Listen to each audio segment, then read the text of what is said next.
I'm saying this as a confession. I can't explain how it happened, but I know it's my fault because it started with me hurting myself. And it's not like I wanted attention or anything. Okay, well, as long as I'm being honest, I wouldn't mind someone noticing me, but that isn't why I burned myself. And it definitely isn't why I killed myself. But I'm getting ahead now.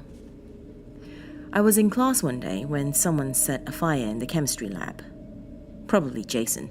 That idiot was always using the Bunsen burners to melt pens and glue and whatever he could get his hands on.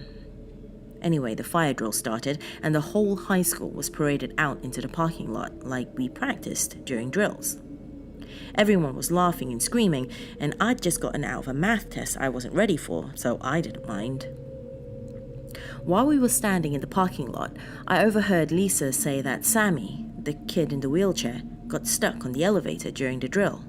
It's not hard to overhear things since I hang on her every word, but you would too if that blonde goddess was standing next to you, wearing a punk plaid skirt and a sweater almost tight enough to see through. What was I saying? Oh, right. Well, rumor had it that another kid went back into the school to get Sammy out. No one knew who it was, but they were already talking about him like he was a hero. That's when I had an idea. I could just burn the edges of my clothes a bit, and then Lisa and all the other kids would think I was the one who went back in for Sammy. I could be the hero. And even if the real hero did come forward, well, I had the burns and he didn't, so who were people going to believe? I kept my head low and stayed away from anyone who might recognize me, which wasn't very hard since I didn't have a lot of friends. Or any, I guess. I was new and it would take time. I just hadn't expected it to take more than a semester for anyone to recognize me. But that's okay, because after today, I was going to be the hero. When the bell rang for us to go back inside, I darted straight into the bathroom. There's a place under the sink where some of the seniors hide a box of cigarettes and lighters. I pulled the box out, found a nice black Zippo lighter with a skull on it. And here goes, the fire springs to life.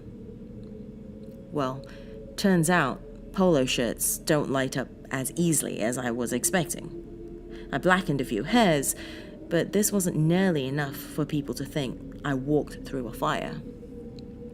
I used a pen to open the Zippo at the bottom and poured all the lighter fluid onto my shirt. My heart was pounding. I was excited. I couldn't wait to come back to class and watch Lisa's face sparkle with awe. I didn't even take the shirt off. I wanted a few burns, enough to show how tough I was. Just as I was about to light the fluid, my mind played a funny trick on me. It looked like the skull on the lighter was smiling. I didn't remember it doing that before. Too late now. The fire was already dancing over my shirt. It barely even felt warm. I watched myself in the mirror as the fire spread from shoulder to shoulder. My buttons began to heat up and stung a bit, but the shirt was smoldering nicely. I ran the faucet and splashed the water on me. That'll be enough. But the fire drank the water as though nourished by it, spitting boiling vapor into the air. The heat was intense now. I tried to rip the shirt off, but the polyester was melting to my skin. The metal buttons seared into my flesh. I couldn't stop screaming. I didn't want anyone to see me like this, but it was like I was hearing someone else scream through me without even asking my permission first. I dropped on the ground and began to roll, but the fire just continued to spread over my entire body. It ran up my arms, and I could actually see the flesh melting from my finger bones. The pain was like you can't imagine. My whole body was being pierced with red-hot knives. Then, it started to go black. Thank God. I'll fall unconscious and someone will find me. It'll be over. But no, only half my vision was gone. I looked into the mirror and watched my left eyeball melting down my face. It would have gone down my cheek if there was any cheek left, but it simply dripped through the hole in my skin straight into my mouth. I gagged. How was I still conscious? The pain wasn't letting up, but I forced myself to watch my reflection. I'd done this to myself. Somehow, I deserved it. My jawbone was completely exposed now, and it was starting to crack from the heat. There's no way a Zippo lighter could have done this. I grabbed the little black box, but the skull had vanished. A toilet flushing. Was someone in here the whole time?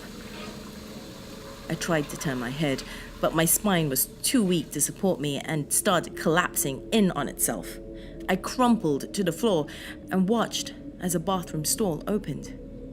What the hell? Was this it? Am I dead now? Because there's no reason, no way I could really be seeing myself walk out of the bathroom stall. The other me, wearing my shirt and pants, completely unsigned by fire, walked over to the sink beside me. He calmly washed his hands in the sink, not even glancing down at me writhing on the floor. I tried to speak, to scream, anything, but only a dry gurgle escaped my throat. That's when the other me turned and smiled, and I could have sworn it was the same bony white smile the skull wore. "Your turn on the inside," it said. Or I guess I said that, because it looked a lot more like me than I did.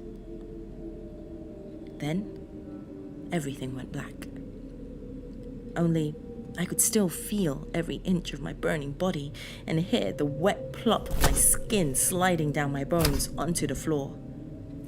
I heard footsteps as I left the room. I must be inside the lighter now, waiting for the next person to let me out. But I can still feel my flesh burn, so I pray to God it won't be long.